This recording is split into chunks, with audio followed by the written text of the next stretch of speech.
اعوذ باللہ من الشیطان الرجیم بسم اللہ الرحمن الرحیم قال رب انی اعوذ بک ان اسألک ما لیس لی بہ علم وَإِلَّا تَغْفِرْ لِي وَتَرْحَمْنِي أَكُن مِّنَ الْخَاسِرِينَ خاسرین خسارہ اٹھانے والے۔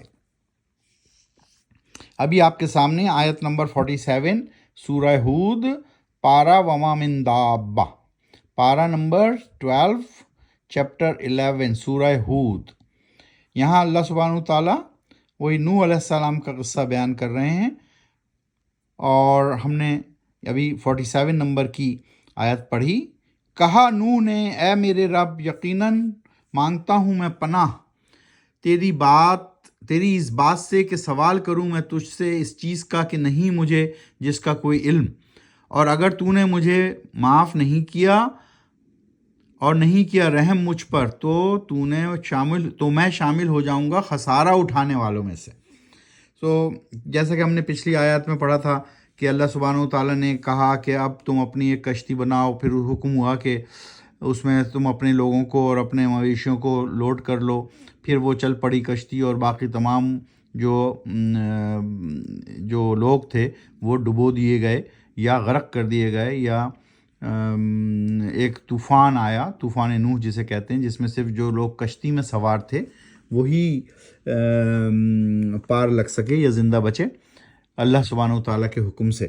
تو اس آیت کا مقصد یہ ہے کہ نوح علیہ السلام repents as and ask pardon of his fault کیا تھا ان کا، کہ وہ پکار رہے تھے اپنے بیٹے کو کہ اللہ میرے بیٹا بھی اس طرف رہ گیا ہے اس کو۔ تو اللہ سبحانہ وتعالیٰ نے کہا، اوپر کی ہم نے آیتوں میں پڑھا جو 44 اور 43 میں، کہ اے زمین نگل جا سارا پانی، اور اے آسمان تھم جا برسنے والا۔ تو اس طرح وہ صرف کشتی پہ جو لوگ سوار تھے وہی بچ سکے، اور پکارا نوح نے اپنے رب کو، درخواست کی، اے میرے رب میرا بیٹا بھی میرے گھر والوں میں سے ہے۔ 45 میں یہ ہم نے ترجمہ پڑھا تھا۔ تو نوح علیہ السلام repents and asks pardon of his fault. This all history was revealed to peace be upon him, Muhammad peace be upon him صلی اللہ علیہ وآلہ وسلم۔ حضور صلی اللہ علیہ وسلم کو بیان کی جا رہی ہے، بتائی جا رہی ہے کہ کیا ہوا تھا۔ آیت نمبر 48 آج ہم کریں گے 47 سے 52 تک کی تلاوت۔ 47 سے 52، 47 47 سے 52، 52 از 52۔ تو اب ہم 48 کی تلاوت کرتے ہیں۔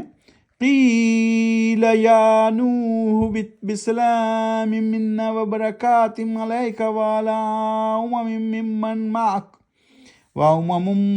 سنمتعهم ثم یمسهم منا عذاب علیم۔ حکم ربی ہوا، اے نوح علیہ السلام اتر جاؤ سلامتی کے ساتھ ہماری طرف سے، اور برکتیں ہوں نازل اور ان امتوں پر بھی جو ہوں تمہارے ساتھ، جبکہ کچھ امتیں ایسی بھی ہوں گی جن کو دیں گے جلد فائدہ ہم دنیا کا، پھر پہنچے گا ان کو ہمارا عذاب علیم۔ تو اللہ سبحانہ تعالیٰ نے ان کو جو ہے وہ پار لگایا، دوسری طرف اتارا، کشتی جو ہے صحیح سالم پہنچ گئی۔ تو اللہ سبحانہ تعالیٰ نے کہا کہ اے نوح علیہ السلام اب تم اتر جاؤ سلامتی کے ساتھ۔ 49 تِلْکَ مِنْ أَنْبَاءِ الْغَیْبِ نُوحِیہَا إِلَیْکَ مَا کُنْتَ تَعْلَمُهَا أَنْتَ وَلَا قَوْمُكَ مِنْ قَبْلِ هَذَا فَاصْبِرْ إِنَّ الْعَاقِبَةَ لِلْمُتَّقِینَ۔ بیان کی جاتی ہیں چند خبریں غیب کی جو وحی کر رہے ہیں ہم تمہاری طرف، اے نبی صلی اللہ علیہ وآلہ وسلم۔ اللہ تعالیٰ یہ سب تمام باتیں نوح علیہ السلام کے زمانے کی بتانے کے بعد کہہ رہے ہیں کہ ہم یہ تمہاری طرف یہ سب باتیں بتا رہے ہیں۔ نہیں جانتے تھے تم یہ باتیں، اور نہ ہی تمہاری قوم اس وحی سے پہلے۔ کیوں بتا رہے ہیں؟ اسی لیے بتا رہے ہیں کہ تم اور تمہاری قوم ان باتوں کو نہیں جانتی کہ نوح علیہ السلام اور اس کی قوم کے ساتھ کیا ہوا، اس لیے یہ سب دہرایا اور پھر بتا بھی دیا۔ پھر صبر کرو، جد و جہد کرتے رہو دین کے قیام کی، یقیناً انجام یعنی نتیجہ ہے متقیوں کے حق میں۔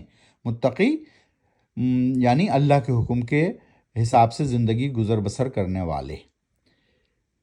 نمبر 50 وَإِلَىٰ عَادٍ أَخَاهُمْ هُودًا قَالَ يَا قَوْمِ اعْبُدُوا اللَّهَ مَا لَكُم مِّنْ إِلَٰهٍ غَيْرُهُ إِنْ أَنْتُمْ إِلَّا مُفْتَرُونَ۔ وہ قوم عاد کہلاتی ہے۔ تو کہہ رہے ہیں کہ اللہ سبحانہ وتعالیٰ بتا رہے ہیں کہ اور عاد کی طرف بھیجا ہم نے ان کے بھائی ہود کو، ہود علیہ السلام کو۔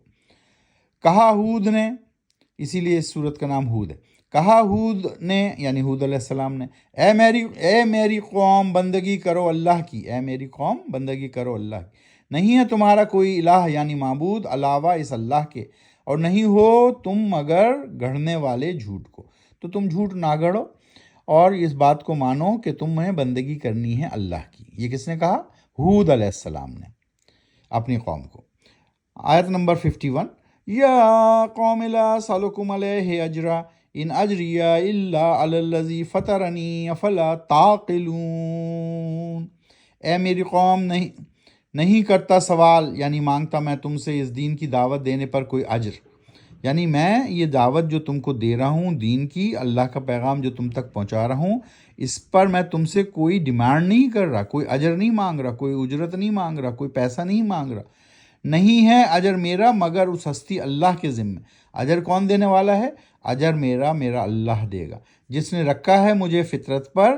کیا نہیں تم لیتے کام؟ افلا تعقلون، کیا تم عقل سے کام نہیں لیتے؟ 52، آیت نمبر 52، 52، وَيَا قَوْمِ اسْتَغْفِرُوا رَبَّكُمْ ثُمَّ تُوبُوا إِلَيْهِ يُرْسِلِ السَّمَاءَ عَلَيْكُمْ مِدْرَارًا وَيَزِدْكُمْ قُوَّةً إِلَىٰ قُوَّتِكُمْ وَلَا تَتَوَلَّوْا مُجْرِمِينَ۔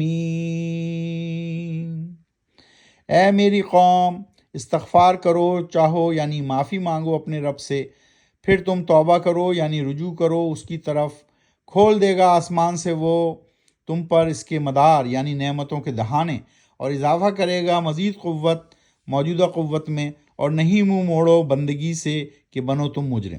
تو اگر تم منہ موڑتے ہو تو تم مجرم بنو گے اللہ سبحانہ تعالیٰ کے، تو نہیں منہ موڑو تم بندگی سے اللہ کی، ورنہ تم مجرم ثابت ہو جاؤ گے۔ مجرمین، مجرم کی جمع ہے مجرمین۔ تو ابھی ہم نے آیت نمبر 47 سے 52 تک کی تلاوت کی۔ سورت ہے سورہ ہود اور پارہ ہے وما من دابہ۔ تو قرآن شریف کو آہستہ آہستہ پڑھیے، سمجھ کر پڑھیے۔ آج آپ کے سامنے سورہ ہود کی 47 سے 52 تک کی تلاوت کی گئی۔ صدق اللہ العظیم۔